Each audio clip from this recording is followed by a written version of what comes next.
What is up, comic fam? Welcome to the Legion of Comics. I'm Mark, and today I'll be talking about the upcoming trade paperback for JLA Avengers that was distributed by the Heroes Initiative. We're going to talk about what the Heroes Initiative is and what you can expect to see different in this collected volume. But first, check this out.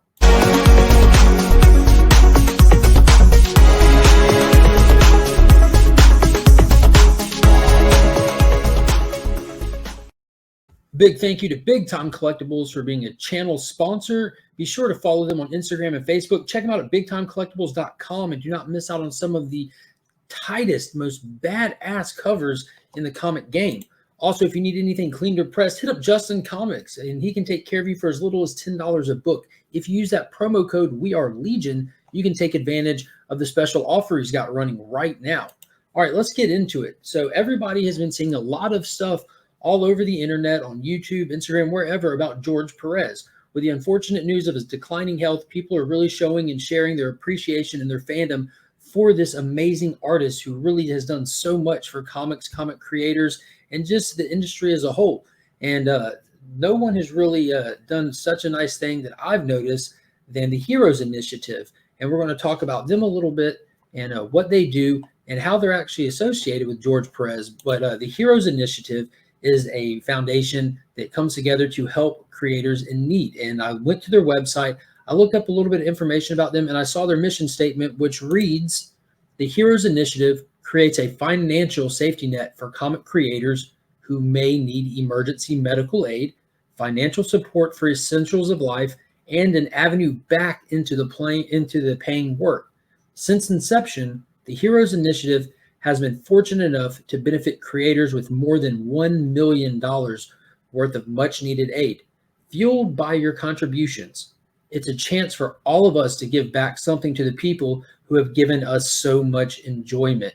And George Perez definitely falls under that category. He has given so much to the industry. He's been such a cool guy. I was fortunate enough to meet him at a Heroes Convention in North Carolina, of all places.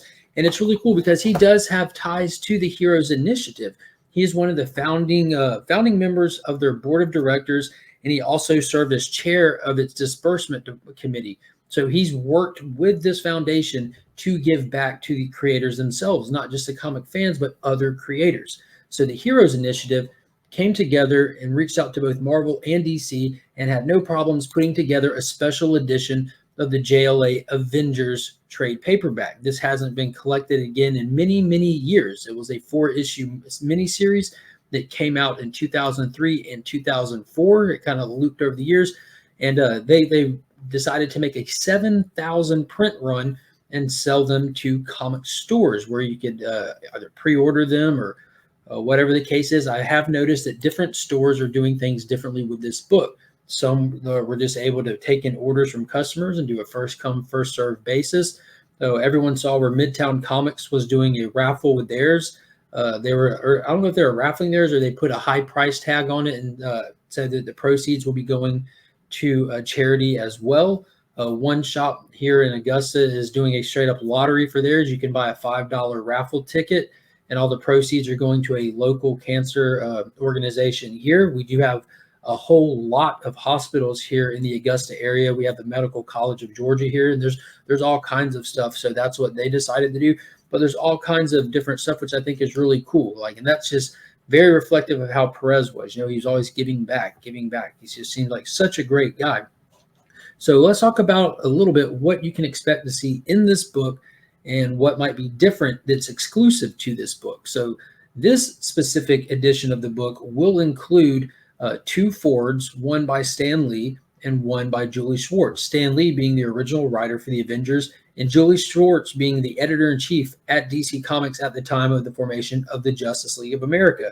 Now, those 2 forwards were included in previous collections of this book, but they're still really cool. I have read both of them, and they're awesome. And Stan writes his with all the colorful imagination that he's known for. And then you get into it, and you have all 4 issues of the book in glorious Perez fashion. And then you get to the end, and there's a brand new afterwards by Kurt Busiek, the writer of the story.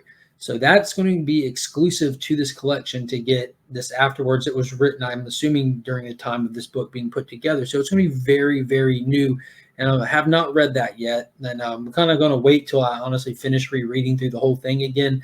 Since I picked up my copy, I have read issue 1 and those 2 forwards, but I don't want to just skip 2 and read the afterwards yet. Another thing that I found extremely cool that is in this collected volume, which I believe was in previous collected volumes as well, was the original pencil and page work that Perez did for the first time they attempted to do this crossover series years and years before. So originally, Marvel and DC came together and wanted to do this Avengers JLA crossover battle. And Jim Shooter was editor at Marvel at the time, and he was just not for it. He was down to do it, but had nitpicked every little thing about it along the way, which he was definitely known for. He wasn't wrong in what he was saying. There were genuine concerns, but it wasn't that serious of a project. You know, he was really concerned about all the little details and nuances of people's powers and where they were per continuity. Like the idea of just a standalone story, I guess, just went right over his head. But needless to say, George Perez started working ahead of time before everything was completely ironed out back in the day, and he managed to put a good handful of pages of work together. And those pages are in the back of this book in beautiful black and white fashion. And I'll share a little bit of the pages. I'll flip through it here for you and let you take a look at it. As you can see, it has a gorgeous cover, collections of heroes from both universes, beautiful Perez art. And on the back, we have an actual, I think it's issue number 3, a piece of issue number 3's cover, the awesome font with the DC and Marvel style to it, a synopsis of the book, the credits, and a $29.99 price tag. Beautiful spine. I love how much white is on the cover. White just really makes things pop, in my opinion. And getting into the book, like I mentioned before, you have the forwards from Stan Lee and Julia Schwartz. And I love how they do this. This is almost like classic 90s fashion when you always have these little pages with the heroes on it for these events that really just catches you up on who's who and what they're kind of known for. But yeah, getting into it, so many cool multi-page splashes. That's the cover for issue number 1. Of course, the beautiful artwork inside. It is just gorgeous. Like I mentioned, the paper quality is fantastic. The colors really pop. Just beautiful, beautiful examples of Perez's art just on full display with this. You know, like he was always good at just all this dynamic action, having tons and tons of characters involved in the stories. I mean, look at this page. Look how much is going on. Not a single square inch of this book is wasted. Just cover to cover, side to side, full on. You could sit here and just look at this page for so long, picking out every little character that is in it. And then you get to the end, and we get this awesome, awesome poster with the little numbers with all the different characters has a number assigned to them, and then an index, a character key, so you can play who's who. So if there's characters in here that you're not familiar with, which I'm sure there's got to be some, there are so many, you can always go and just look them up. And it's crazy to see how many characters are involved with the story to begin with. We got some Neil Adams and Dick Giordano stuff in the back. I'm not actually sure what this is. It's like the afterwards for the story. A letter from Denny O'Neil. And then some look at official DC Marvel crossovers that also happened. And, of course, you had the afterwards in here. We have like 64 pages of bonus content, all kinds of stuff. So it's a 288-page total book.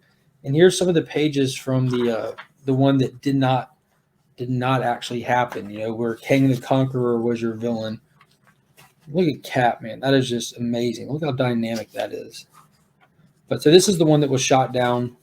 Awesome, awesome pages. Again, just beautiful in the black and white style. Kang, the Avengers. Just there's so much cool stuff going on with this. I mean, look at that. Elongated man just stretching across the table there. But yeah, it's just a fantastic collection. I'm so happy to have it. Biographies. The new Afterwards by Kurt Busiek. Yeah, if you can find this, definitely recommend getting your hands on it. As you can see, the artwork is stellar. The page quality of this collected volume is really good. Those pages in the back are almost my favorite thing to look at. Just those beautiful, this black and white work by George Perez. Like that Captain America chunking the shield. It just looks awesome. It's so dynamic, just such beautiful artwork. I'm really, really excited to have gotten one of these. And be careful, be on the lookout. If you are looking for this book, definitely check the seller. I hate to say it, but the scalpers have gone crazy with this. Numerous people are all over platforms, especially eBay, selling this book for $200 all over the place. Just it's disgusting, to be honest with you. It's absolutely horrible that these people are trying to take this that a lot of fans just want for their own personal love of the creators. And they're trying to just really not just make a quick flip, but just bust people's heads with the prices. Avoid those at all costs. I beg you. It's just horrible to even see that. But if you can get your hands on one, that is fantastic. Leave me a comment down below. Let me know if you're going to be chasing after one, if you were able to get one, and if you're excited to hunt one down. It is such a nice collected volume. I do have the original 4 issues. I do have number 4 in a nice slab 9.8, just that gorgeous cover with Superman holding Cap's shield and Thor's hammer. It's one of my favorite Superman covers that exists. It just, and that image embodies Superman to me and just how awesome he is. But appreciate you watching the video. If you haven't already, consider subscribing, consider hitting that join button and becoming a channel member. And as always, I'm Mark, but we are Legion.